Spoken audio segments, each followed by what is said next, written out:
আসসালামু আলাইকুম রহমতুল্লাহ। আশা করি সকলেই ভালো আছেন। আলহামদুলিল্লাহ আমি ভালো আছি। এখন ভিডিওটা করার আসল উদ্দেশ্য হলো যে কখনো হতাশ হবেন না।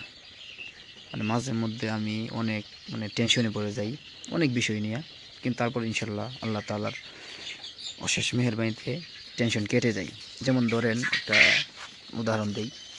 এই যে দেখছেন ডিম, এই যে ডিম ভরা, তারপর এই যে ক্যারেটের মধ্যে ডিম, আরেকটা আছে এই দেখেন এটাও ভরা, একদম ফুল ডিমে, অনেক ডিম। এখানে ধরেন প্রায় 1200-1300 মতো ডিম হয়ে যাবে। আমি যেই দোকানে ডিম দেই তারা আর কি কয়েকদিন ধরে নিতেছে না, ডিম কম চলতেছে। বিষয়টা হইলো যে এই পাখি ডিম বিক্রি করে খাদ্য আনি, এই টাকা দিয়ে চালাইতেছি। যদি 1200-1300 ডিম যদি আটকে যায় তাহলে টাকাটা ম্যানেজ করা কঠিন হয়ে যাবে।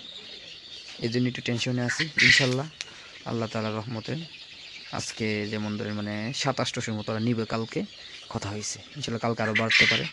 সেজন্য আর কি ভিডিওটা করা, যে আসলে সবসময় আল্লাহর ভরসা রাখতে হবে, সামনে আগাইতে হবে। আল্লাহ তাআলা ভালো কিছু রাখছেন, কোনো সময় হতাশ হওয়া যাবে না। এটাই। সকলেই ভালো থাকবেন, দোয়া করবেন আমার খামারের জন্য। আল্লাহ তাআলা যেন আমার খামারে বারাকা দান করেন।